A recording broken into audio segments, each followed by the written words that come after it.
गुरुदेव। जय गुरुदेव। फितरत है नाराज खड़ी, आगे तबाही बड़ी बड़ी, जो रूहों पर रहम करेगा वही खुदा का प्यारा है।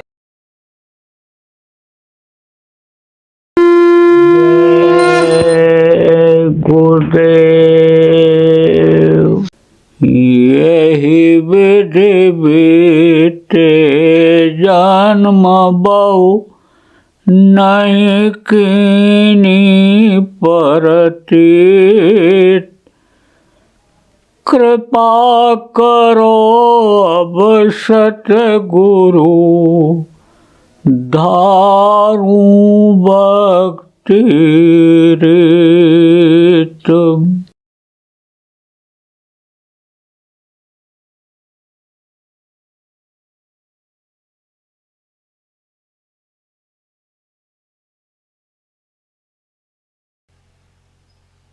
घर घर में लड़ाई झगड़ा, घर घर में बीमारी। आपसे अगर कहा जाए कि कोई ऐसे हो कि जो बताओ कि हमारे घर में एक साल में झगड़ा नहीं हुआ, एक साल में कोई बीमार नहीं हुआ, तो कोई हाथ नहीं उठाओगे। और कुछ घर तो ऐसे हैं जिनमें बीमारी बनी ही रहती है। अब यह ना बताऊंगी, कोई चैलेंज करो तो मैं बता दूंगा, एक को नहीं 10, 20, 50 को इसी में से बता दूंगा। यह भी बता दूंगा इनके घर में रोज झगड़ा होता है, रोज झगड़ा होता है। कोई चैलेंज करे नहीं नहीं नहीं, हम लोग नहीं लड़ते, हमारे पिताजी भी नहीं लड़ते हैं, हम या भी नहीं लड़ते हैं। पूछो लड़के, तब चुप हो जाएंगे। लड़के ही एक दूसरे का बाल गाल नोचते रहते हैं, छी पू कुछ ना कुछ घर में लगा रहता है। पहले ऐसा नहीं था, आज परमिट तो नहीं कोनो किया, सब सुंदर थे, बिल्कुल शरीर था। आप ये समझो कि ऐसा क्यों हुआ, आप समझो लड़ाई झगड़ा क्यों हो रहा है, रुपए पैसे में बरकत क्यों नहीं हो रही है। बहुत कमाते हैं, पूरा नहीं पड़ता है। एक कमाता था, 10 खाते थे, 10 कमाते हैं तो भी नहीं पूरा पड़ता है। ऐसा क्यों हुआ? सत्संग न मिलने की वजह से हुआ, धर्म से अलग हो जाने की वजह से हुआ। आपको बतलाता हूँ, विषय तो ये बहुत बड़ा है, कई दिन तक अगर समझाया जाए, बताया जाए, बोला जाए तो भी ये कम ही पड़ेगा। लेकिन मोटी मोटी बात आपको बता देता हूँ प्रेमियों।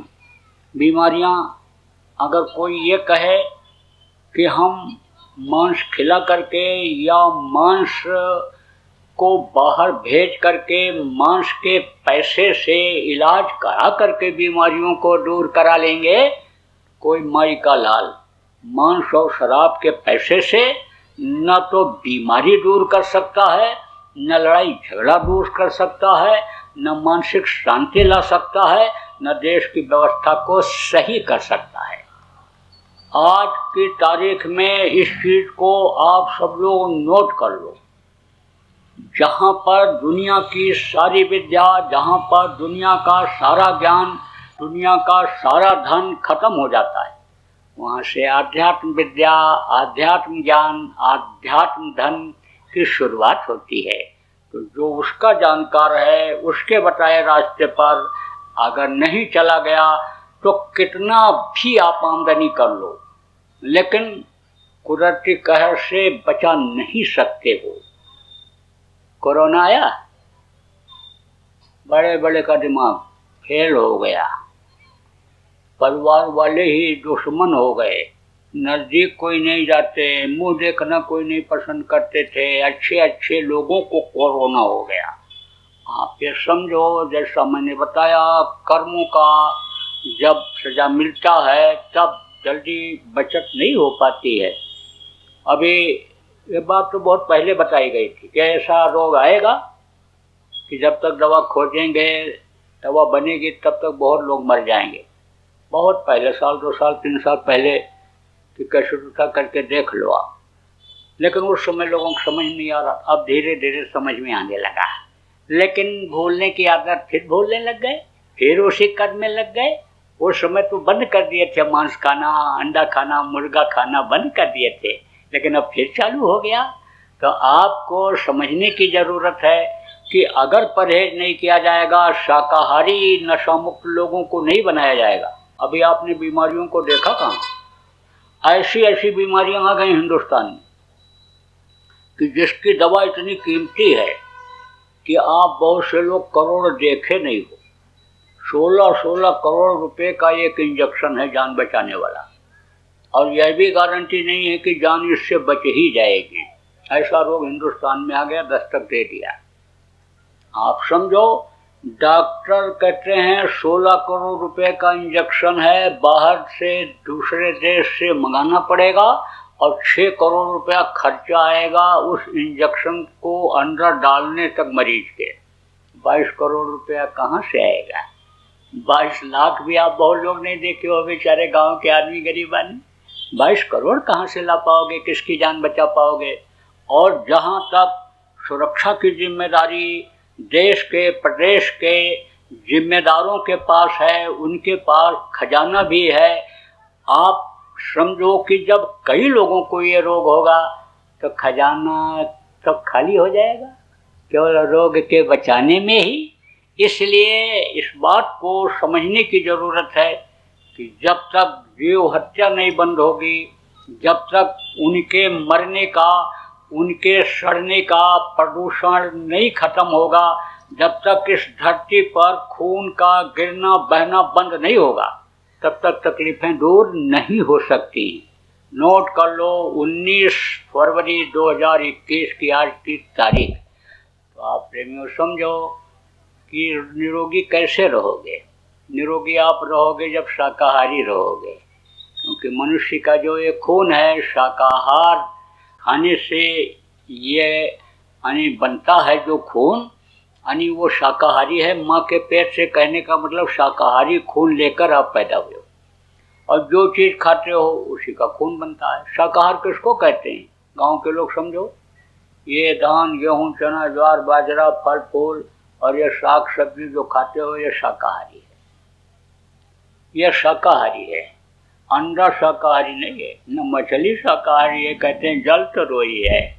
अरे बदनाम कर दिया। कितना मिसगाइड करते हैं लोग। मिसगाइड किसको कहते हैं? भ्रम में डाल देते हैं, भूल पैदा कर देते हैं। कौन? गंजेड़ी, गांजा पीने वाले। कहते शंकर जी की बूटी पी रहा हूँ। शंकर जी भी गांजा भांग पीते थे। कभी नहीं पिए शंकर जी को, न देखा न सुना और न दो बात उनसे किया। क्या पता है शंकर जी कौन है?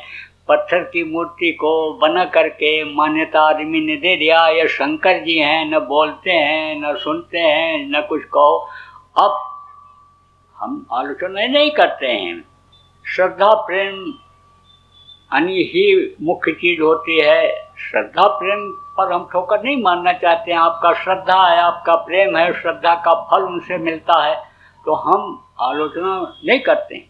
लेकिन आप ये समझो कि देखा नहीं, फोटो में आदमी शंकर बन करके बैठ गया, उसको शंकर मान लिया, तो कैसे क्या पता है कि पीते थे कि नहीं पीते थे गांजा। लेकिन बदनाम कर दिया और चिलम चढ़ाने के बाद बोम बोम बोम बोम बोलते हैं। आप ये समझो भ्रम और भूल में लोग डाल देते हैं। तो ना तो मछली शाकाहारी है, ना अंडा शाकाहारी है। और क्या है अभी बताता हूँ आपको, बता ही देता हूँ। ये मछली तालाब की सफाई के लिए बनाई गई है। कोई भी चीज़ आप डाल दो तालाब में तो मछली खा जाएगी। कोई गाय बैल भैंस बह कर आ जाए नदी तालाब में, मछली खाएगी। आप जाओ लेट्रिन होने के बाद, टट्टी जिसको कहते हो, मल त्यागने के बाद धोने के लिए टुकड़े गिरेंगे, मछली खाएगी। खकार के थूक दो, मछली खाएगी। अब कहाँ से शाकाहारी हो गई?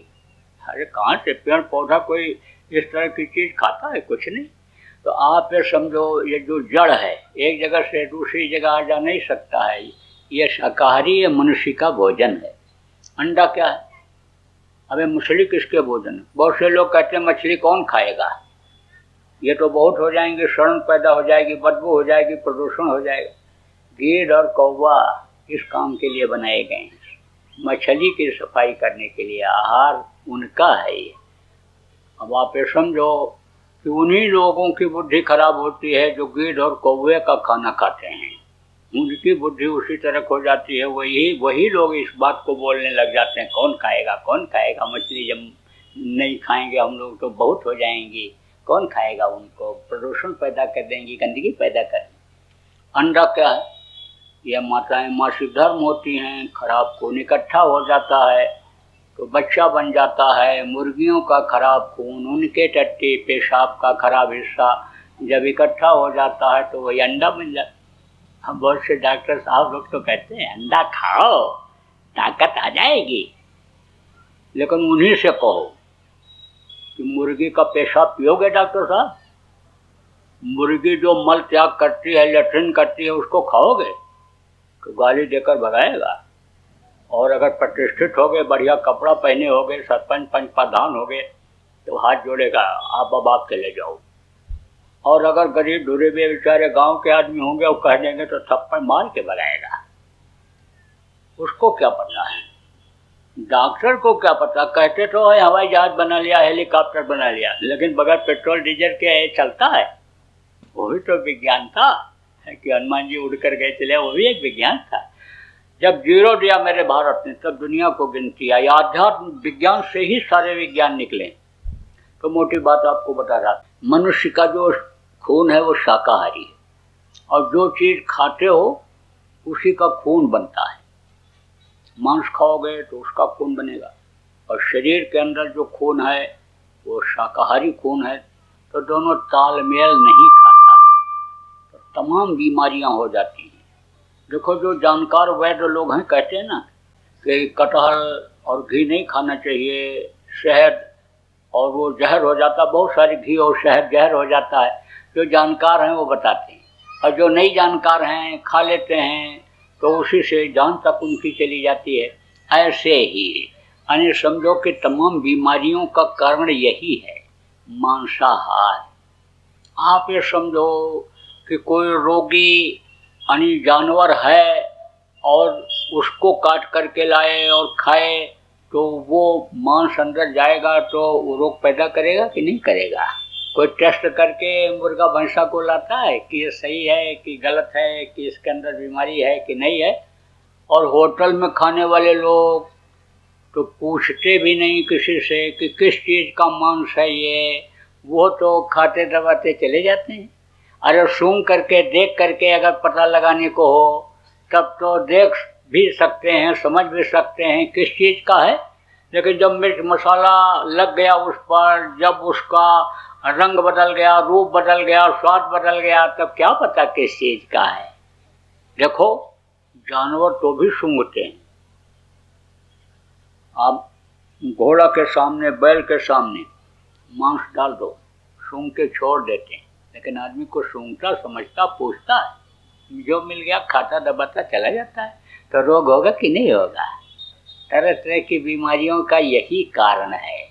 इसलिए मांस मत खाओ। मांस जो लोग आपके मिलने जुलने वाले परिवार के लोग हैं उनको समझाओ कि छोड़ दें स्वस्थ रहने के लिए। देखो बुद्धि खराब क्यों होती है? इसी वजह से। कहते ब्लड प्रेशर हो गया, खून का दौरा तेज हो गया। क्रोध क्यों आता है? खून जब तेज हो जाता है।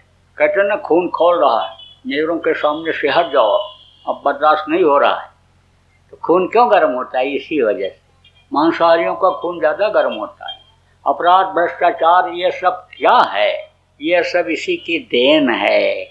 ये खून कत्ल, ये सब क्रोध का यानी समझ लो कि देन है। ये क्रोध ही इसकी जननी है। और क्रोध आता क्यों है? मांसाहार की वजह से आता है। कैसे ये भी बता दें।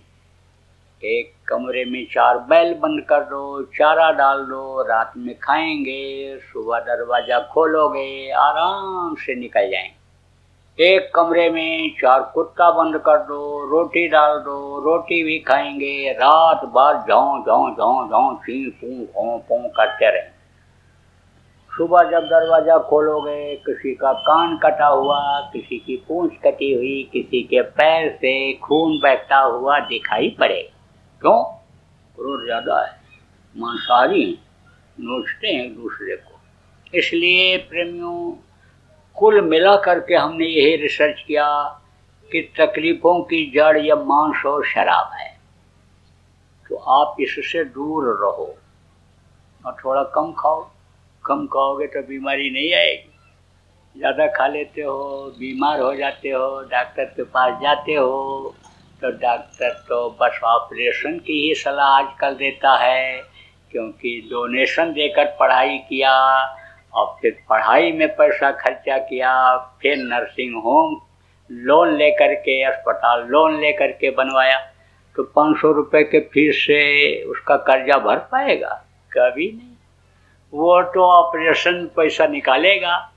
अब इस तरह से डरवाता है कि बस जान जाने ही वाली है, जल्दी करो जल्दी करो। तो चाहे ज़मीन बेचो, चाहे जेवर बेचो औरत का, चाहे गाय बैल बेचो, देना ही देना है जान बचाने के लिए। और एक बार ऑपरेशन करा लिया तो कोई गारंटी है कि दोबारा नहीं कराना पड़ेगा? दोबारा जाओगे फिर ऑपरेशन, तिबारा जाओगे फिर ऑपरेशन। एक आदमी तो थक गया ऑपरेशन कराते कराते और फिर बता दिया ऑपरेशन डॉक्टर ने।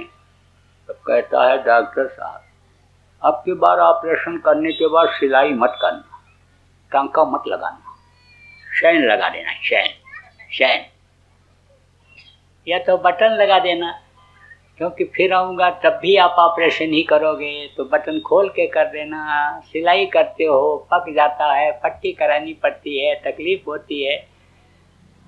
तो आप ये समझो बार बार ऑपरेशन क्यों कराना पड़ता है? इसलिए कि सिस्टम शरीर का बिगड़ जाता है। 72,000 नसें जो मैंने बताया वो हैं शरीर को चलाने वाली। पतली नसें होती हैं, उनको डॉक्टर की मशीन भी नहीं देख पाती है। जब वो कट जाती हैं तो सिस्टम बिगड़ जाता है। इसीलिए कहा जाता है कि बचना चाहिए ऑपरेशन से।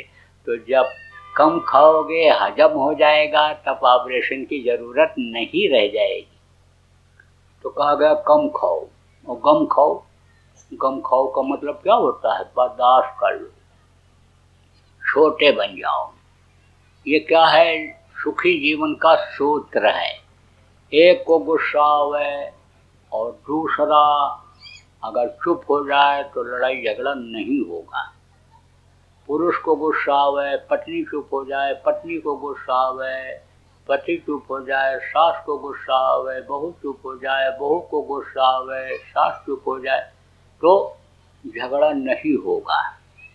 अब आप ये समझो कि कहते हैं कि झगड़ा करना नहीं चाहता हूँ और चुप भी रहता हूँ, लेकिन बर्दाश्त नहीं होता है।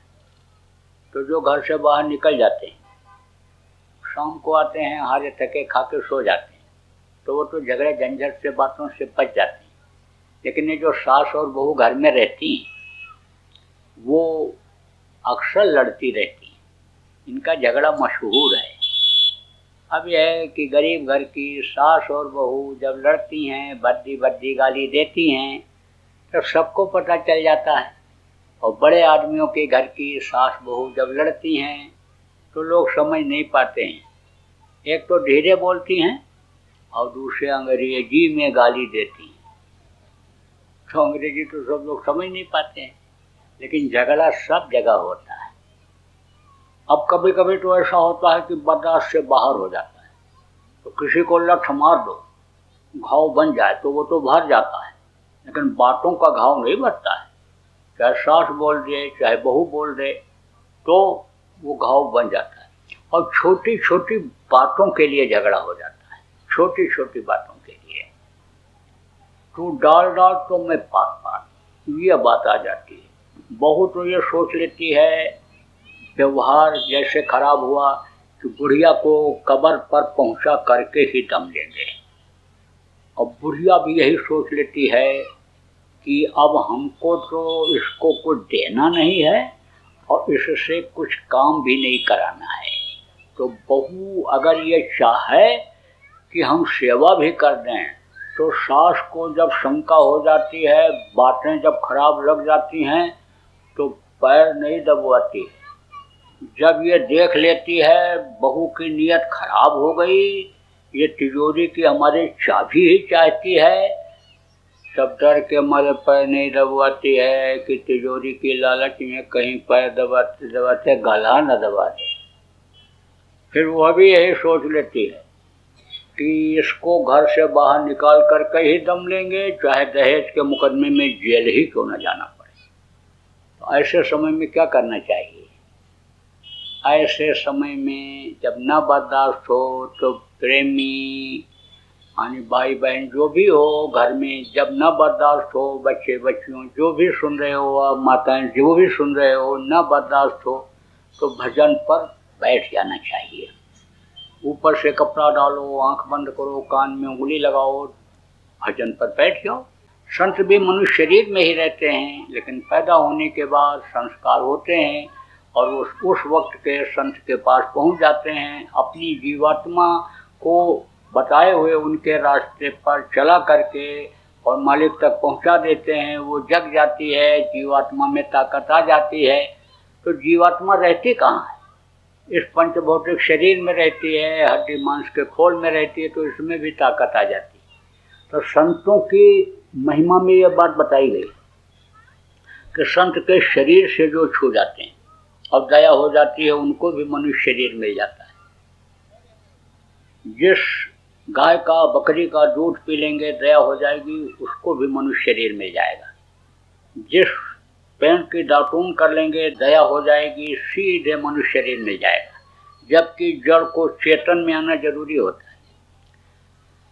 तो अगर मान लो कोई संत की दया हो गई किसी भैंसा के ऊपर और मनुष्य बन गया, तो जैसे भैंसा गुर्राता, सिंह मारता, रगड़ खाता हुआ चलता है, ऐसे आदमी भी चलेगा, स्वभाव उसका ऐसा ही रहेगा। मान लो कोई बकरी है, उनकी जीवात्मा है, औरत बन गई, तो जैसे बकरी म्या म्या म्या चिल्लाती रहती, दिन भर बोलती रहती है, ऐसा दिन भर औरत भी बोलती रही, तो स्वभाव थोड़ा देर में छूटता है।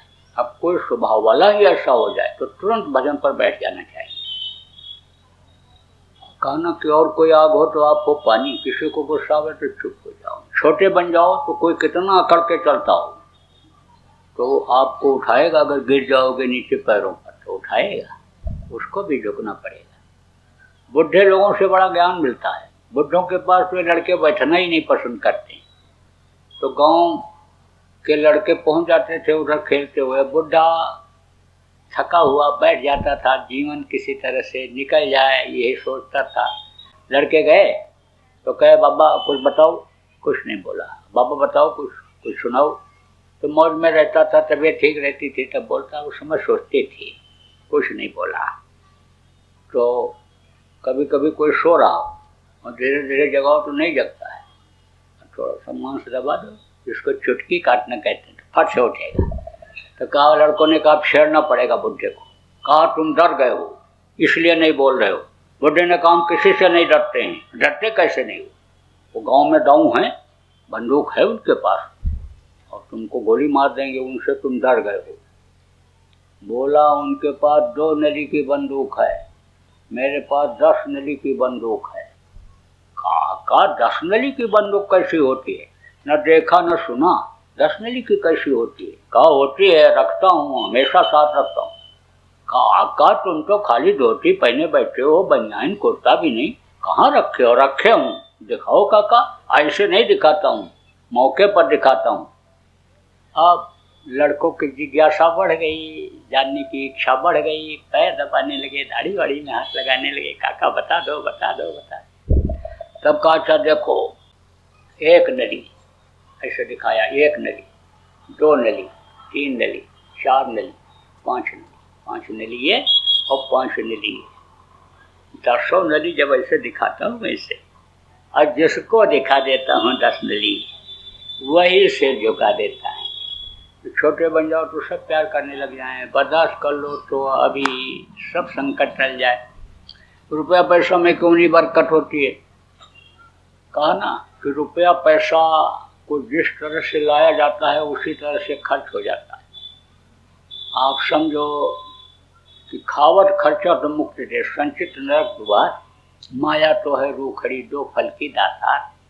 यानी यही रुपया पैसा देखो कत्ल करा देता है, यही रुपया पैसा का गर्मी घमंड आदमी को चूर कर देता है, ख़त्म कर देता है।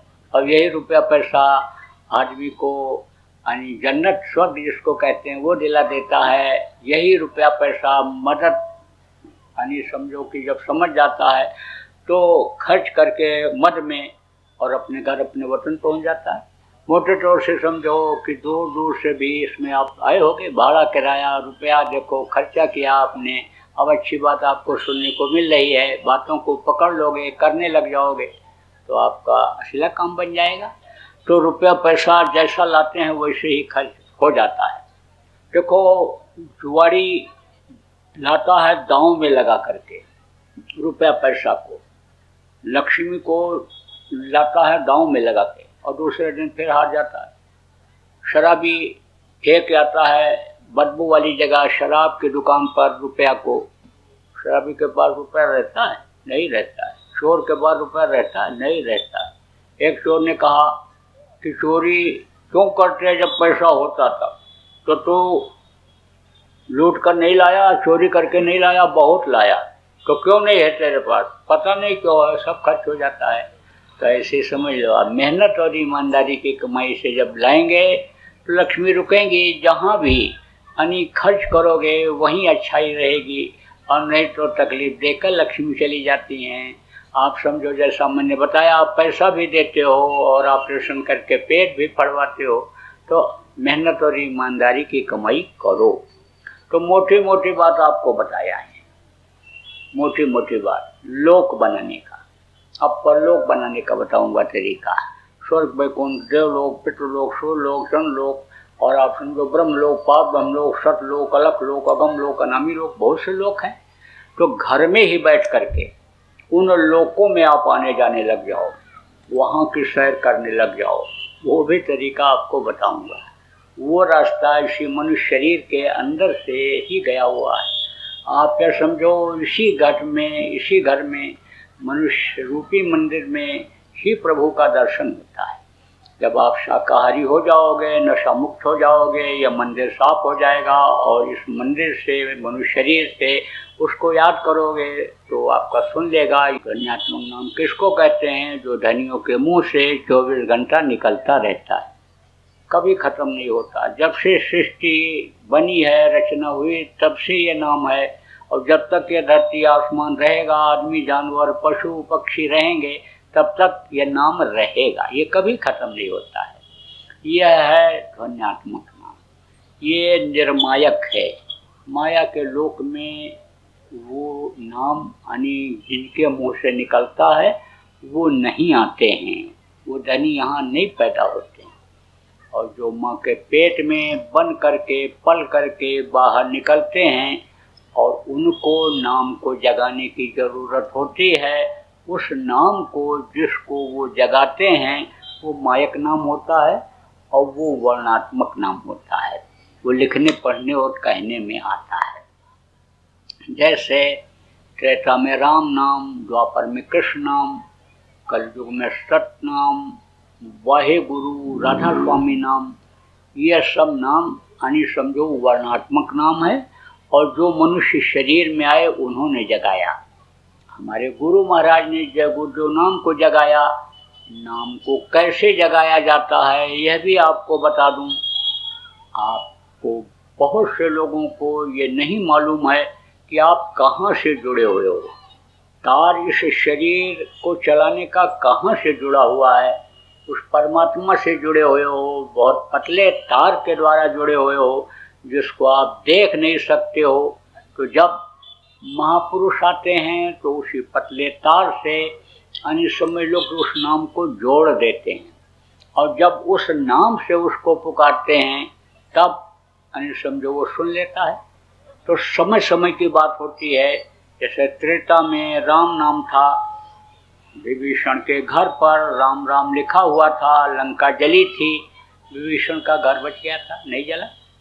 कृष्ण नाम की शक्ति भरी कृष्ण ने जब द्वापर में यानी समझो बढ़ी, कृष्ण कृष्ण जिसने जहाँ पर पुकारा, कृष्ण वहाँ पर खड़े हुए मिले। द्रौपदी को, ग्राह को, तमाम ऐसे यानी लोगों को उबारा, उन्होंने बचाया, उदाहरण मिलता है। आप ये समझो गुरु महाराज ने हमारे जय गुरुदेव नाम को जगाया और जय गुरुदेव नाम का प्रचार शुरू किया। तो लोगों ने बड़ा विरोध किया, क्योंकि हमेशा ये देखने को मिला है कि संतों का बहुत लोग विरोध करते हैं जो नहीं समझ पाते हैं। जब समझ जाते हैं और संत चले जाते हैं तो उन्हीं की प्रतिमा बनाते हैं, मूर्ति बनाते हैं, उन्हीं का फोटो लगाते हैं, पूजा पाठ करके उन्हीं से मुक्ति और मोक्ष मांगते हैं। तो आप ये समझो विरोध लोगों ने किया। तब गुरु महाराज ने कहा, भाई अगर ये विरोधी हो जाएंगे तो जय गुरुदेव नाम का लाभ नहीं उठा पाएंगे। तब गुरु महाराज ने कहा, आजमाइश करके देख लो, मुसीबत में, तकलीफ में, बीमारी में तुम देख लो। खूब लोगों ने आजमाइश किया, खूब आजमाइश किया। कहाँ तक आपको बताऊं, एक नहीं बहुत सारे उदाहरण हैं। किताब तैयार हो जाए मोटी सी, जो चमत्कार जय गुरुदेव नाम का लोगों के लिए हुआ। अब आप तो कहोगे ये प्रचार करने आए हैं जय गुरुदेव नाम का। मैं प्रचार नहीं करने आया हूँ, प्रचार तो आप लोग करोगे जब जय गुरुदेव नाम की आजमाइश कर लोगे।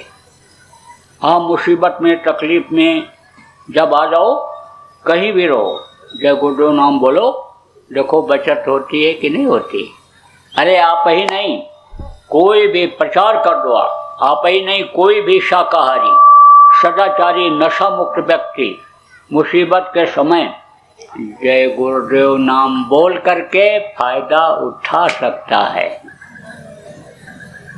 देखो प्रेमियों, आपके यहाँ किसी के यहाँ भी लड़ाई हो, झगड़ा हो, बीमारी हो, तकलीफ हो, टेंशन हो, तो आप जय गुरुदेव नाम की ध्वनि बोलना शुरू करा दो। सुबह और शाम जय गुरुदेव नाम की ध्वनि पूरे परिवार को इकट्ठा करके बोलो। और जो नामदानी हैं सब लोग सुमिरन ध्यान भजन करने लग जाओ। और परिवार वालों को शाकाहारी बना दो जो नहीं हैं, घर में मांस, मछली, अंडा, शराब अब आने न पावे। और जय गुरुदेव नाम की ध्वनि बोलो। अब बोल करके कुछ दिन फिर आप बताओ कि कितना फायदा हुआ आपका, करके देख लो। सुबह उठो तब जय गुरुदेव नाम की ध्वनि बोलो, शाम को सोने से पहले बोलो।